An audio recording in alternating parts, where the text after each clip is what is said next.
انشاءاللہ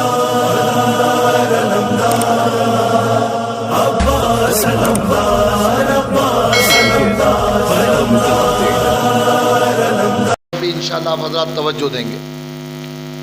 آج اس سلسلے میں فقہی مسئلے کی طرح سے ماہ شعبان کی عبادات کی اہمیت کے طور پر آپ کی خدمت میں عرض کرنا چاہتا ہوں کہ ماہ شعبان میں کوشش کریں کہ اپنے سابقہ زندگی کا کوئی بھی عمل رہ گیا ہے، نماز رہ گئی ہے، روزہ رہ گیا ہے، اس کے علاوہ کوئی حق ادا کرنے میں انسان ہے کوتاہی ہو جاتی ہے، کسی کا حق رہ گیا ہے، پوری کوشش کریں۔ چونکہ صرف ہم روزوں کا ذکر کرتے ہیں تو ایک طرفہ بات ہو جاتی ہے، اس مہینے میں نمازیں بھی ادا کرنے کی کوشش کریں۔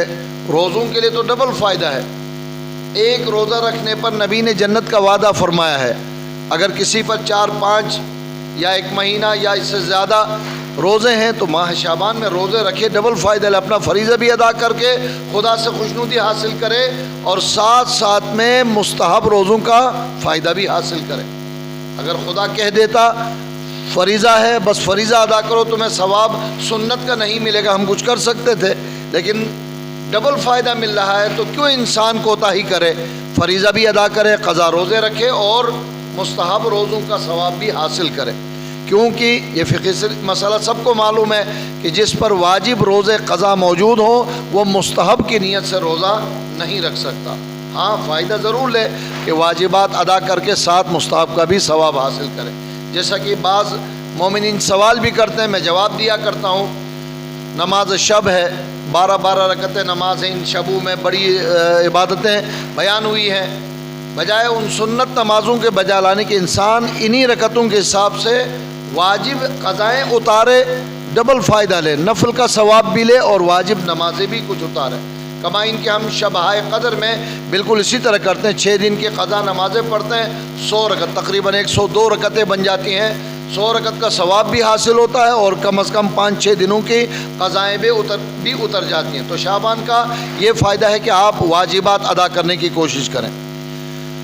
کبھی آپ حضرات نے مفاتیح الجنان کے ماہ شعبان کی فضیلت والی چیپٹر کو غور سے تلاوت کرنے کی کوشش کی ہوگی۔ شیخ عباس قمی علیہ الرحمہ نے 2 عناوین ماہ شعبان کی فضیلتوں کے لحاظ سے پیش کیا ہے۔ ایک وہ افراد جو شجرہ طوبہ سے منسلک ہوتے ہیں، لفظ سنی ہوئی بات ہے، شجرہ طوبہ جنت کے اس درخت کا نام ہے جو نبی کریم اور آل نبی کے گھر میں موجود ہے، مگر ہر جنتی کے گھر میں جنت کے اندر اس کی ایک شاخ موجود ہے۔ یہی وہ وسیلہ ہے۔ آج کیا کہتے ہیں، کھانے کے لیے آپ کرتے ہیں نا، میسج کرتے ہیں، وہ فوراً بیگ لے کے حاضر ہوتا ہے۔ دنیا میں جب بندہ آپ کا مطلب کا کھانا پیش کر سکتا ہے، خدا اس سے بہتر انتظام کر سکتا ہے۔ جو جنتی چاہے گا اس شجرہ طوبہ کے شاخ کے ذریعے سے جنتی مومن کے پاس پروردگار حاضر فرمائے گا۔ درود پڑھے محمد و آل محمد۔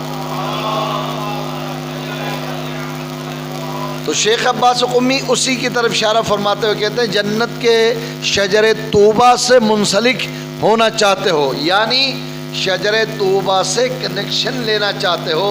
کیا کروں، کس بھی بات کروں، لائٹ کا کنیکشن لے کے تب بھی پریشان ہوں، گیس کا کنیکشن لے کے تب بھی پریشان ہوں، ٹیلی فون کا کنیکشن تو سب سے پریشان کن ہے۔ اب تو لائنیں ہی ختم ہو گئی، جتنا جیب گرم ہے اتنی باتیں کرو ورنہ تو پھر خاموش رہو۔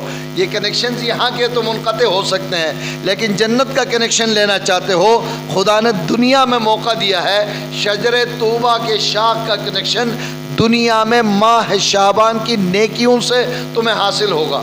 میں واجب اور حرام کی بات نہیں کر رہا ہوں، لیکن فضیلت ہے، ثواب حاصل کرنے کا آسان ترین طریقہ ہے۔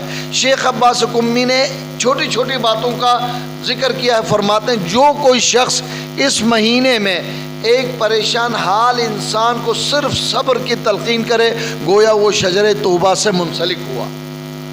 اگر کوئی انسان کسی بیمار کے پاس جا کر عیادت کرے، دیکھیں نا یہ فریضہ ہے، انسانیت کا تقاضا ہے کہ مریض کے پاس جا کے عیادت کرو. ہم اسے کیا فائدہ دیتے ہیں، لیکن اس کو بھی تسلی مل جاتی ہے، اس پریشانی میں تھوڑا سا سہارا مل جاتا ہے. عیادت جو کرے، شیخ عباس قمی فرماتے ہیں، ائمہ فرماتے ہیں کہ انسان شجر طوبہ سے منسلک ہوا. حتیٰ کہ اگر کسی کے اوپر کسی کا قرض ہے، واجب ہے یا نہیں ادا کرنا، لیکن کوشش کرے کہ ماہ مبارک شعبان میں ارے بھائی اس کا حق ادا کروں. جب ادا کرنا ہی ہے جا کے شعبان میں اس کا قرض ادا کرے، اگرچہ اس نے اپنا فریضہ ادا کیا، لیکن فرماتے ہیں شجر طوبہ سے منسلک ہوا. اسی طرح سے انسان نے نماز ذرا سا احساس کیا، باقی مہینوں میں کوتاہی کرتا تھا، چشم پوشی سے کام لیتا تھا، پڑھتا بھی تھا تو اہمیت نہیں دیتا تھا. رمضان میں، ماہ شعبان میں اہمیت دے، نماز پڑھے تب بھی، اور اہمیت دے کے اول وقت میں بر وقت نماز پڑھے تب بھی. شیخ عباس قمی فرماتے انسان شجر طوبہ سے منسلک ہوا. بس یہاں سے واجب فریضہ روزہ ادا کیا، شجر طوبہ سے منسلک ہوا. کسی کا حق ادا کیا، شجر طوبہ سے منسلک ہوا. ایون کسی سے کسی غلطی کی بنا پر کوئی ناراضگی ہے، آپ نے شعبان کے احترام میں ماہ شعبان، ماہ رسول کا احترام کرتے ہوئے جا کر حسن اخلاق رسول کا مظاہرہ کرتے ہوئے اپنی غلطی کی معافی مانگی، اس سے آپ نے شجر طوبہ سے اپنے آپ کو منسلک کیا. پوری ایک طویل تفصیل 1.5-2 صفحات پر یہ نیکیاں گنوائی ہیں. گنوانے کے بعد دوسرا باب پھر شروع کیا. مجھے یاد پڑتا تقریباً 1 سال قبل میں نے دوسرے پہلو کے بارے میں کچھ باتیں عرض کی ہیں، یاد دہانی کرا دوں.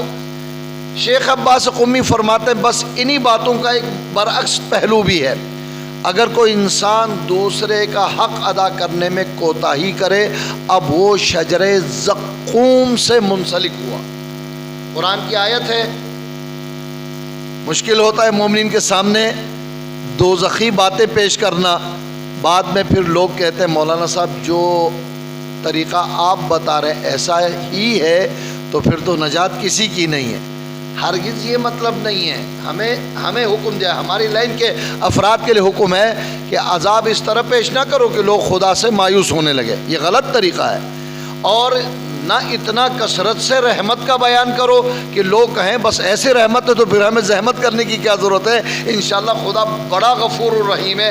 عرض کیا تھا نا شراب کی بوتل بھی بسم اللہ الرحمن الرحیم پڑھ کے پی لیں تاکہ خدا بڑا غفور الرحیم ہے، معاف کریں. ایسا بھی نہیں ہے، درمیانی راستہ ہے. نیکی کا راستہ بھی اختیار کرے، پہلو بھی رکھے، اور ساتھ ساتھ نافرمانی سے بچتا رہے. اگر اس دوران من حیث الانسان کوئی کوتاہی رہ جائے، یقیناً وہ غفور الرحیم ہے، وہ تواب الرحیم ہے. اس نے ائمہ کی شفاعت اور سفارش کا سلسلہ رکھا ہے. انشاءاللہ مومن کے لیے ہی جنت ہے.